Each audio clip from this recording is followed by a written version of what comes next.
রাষ্ট্র ফাংশনাল আসলে হতে পারছে না এখনকার সবচেয়ে বড় দল বিএনপির কারণে, আপনার কাছে কি মনে হয়? না, ঠিক এইভাবে বললে সত্যটা পুরোপুরি প্রতিফলিত হবে না। রাষ্ট্র তো অনেকভাবে ফাংশনাল হতে পারছে না। যে মবটা হচ্ছে বিভিন্ন জায়গায়, তাতে কি মনে হয় রাষ্ট্র ফাংশনাল? হুম। কিংবা সংখ্যালঘু হিন্দু সম্প্রদায় মবটাকে তো আমরা এখন মানে কে করছে? প্রেসার গ্রুপের কথা হ্যাঁ, শুনছি, হ্যাঁ, যেটা হ্যাঁ, মব না, এটা প্রেসার প্রেশার গ্রুপ। গ্রুপ। তা কে প্রেশার ক্রিয়েট করছে? এই প্রেশার ক্রিয়েট করছে কার বিরুদ্ধে? কি প্রেশার ক্রিয়েট করতে চায় এবং প্রেশার দিয়ে তারা কি পারপাসটা সার্ভ করতে চায়? হুম। প্রেশারের একটা পারপাস তো থাকবে। হুম। মব যেমন অনেক সময় উচ্ছৃঙ্খল হয়ে ওঠে, কিন্তু প্রেশার তো একটা সুনির্দিষ্ট লক্ষ্য নিয়ে দেয়। হুম। কি প্রেশারটা দিচ্ছে তারা? তাহলে সেটা ব্যাখ্যা করতে হবে আমাদের যিনি বলেছেন তাকে।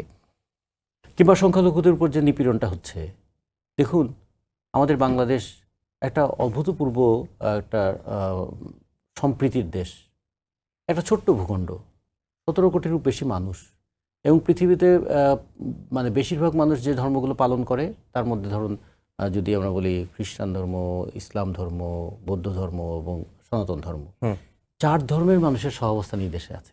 এটা একটা ইউনিক ক্যারেক্টার। এর বাইরে আছে আমাদের আদিবাসীরা, এর বাইরে আছে আমাদের পাহাড়িরা, এবং অনেক ধরনের লোকায়ত ধর্ম এখানে আছে। এই নিয়ে আমাদের এই ভূখণ্ডটা, এটা আমাদের অনেক আঘাতে বারবার এটা বিপর্যস্ত হতে হতে কিন্তু হয়নি। তার মানে একটা একটা সামাজিক বন্ধনও আছে। এই বন্ধনগুলো বারবার কিভাবে ছিন্ন করে ফেলতে চায়। এই যে গত কয়েকদিনের যে ঘটনাগুলো ঘটছে, বলুন তো এটা কি চোখে দেখা যায়? এরকম ঘটনাগুলো ঘটছে কেন? কারা ঘটাচ্ছে? তাহলে এগুলো কি রাষ্ট্রকে ফাংশনাল হতে দেওয়া? তাহলে কে দেয়? রাষ্ট্রকে কে নন ফাংশনাল করতে চায়? এগুলো তো খুঁজে বের করা উচিত। এবং সেই ক্ষেত্রে সবচেয়ে বড় ভূমিকা পালন করবে কে? পালন তো পুলিশ, পালন করবে আমাদের গোয়েন্দা সংস্থা। তারা কেন করছে না? তারা কেন নিষ্ক্রিয় হয়ে আছে? এক দল প্রেশার ক্রিয়েট করছে, আর এক দল নিষ্ক্রিয় হয়ে আছে। দুটোরই তো সাফারার হয়ে যাচ্ছে আমাদের গণতান্ত্রিক সংস্কৃতি। অর্থনীতিতে কি প্রভাব পড়ছে এটা তো আছেই, কিন্তু মানুষের মনন জগতে কি প্রভাব পড়ছে, এবং মনন জগতের এই প্রভাবটা কিন্তু খুবই ভয়ঙ্কর প্রবণতা তৈরি করবে। তার মানে কি মবের মূল্যটাকে মগের মূল্যকে রূপান্তরিত করা হবে? জোর যার মূল্য তার এই বিষয়টা প্রতিষ্ঠিত হবে।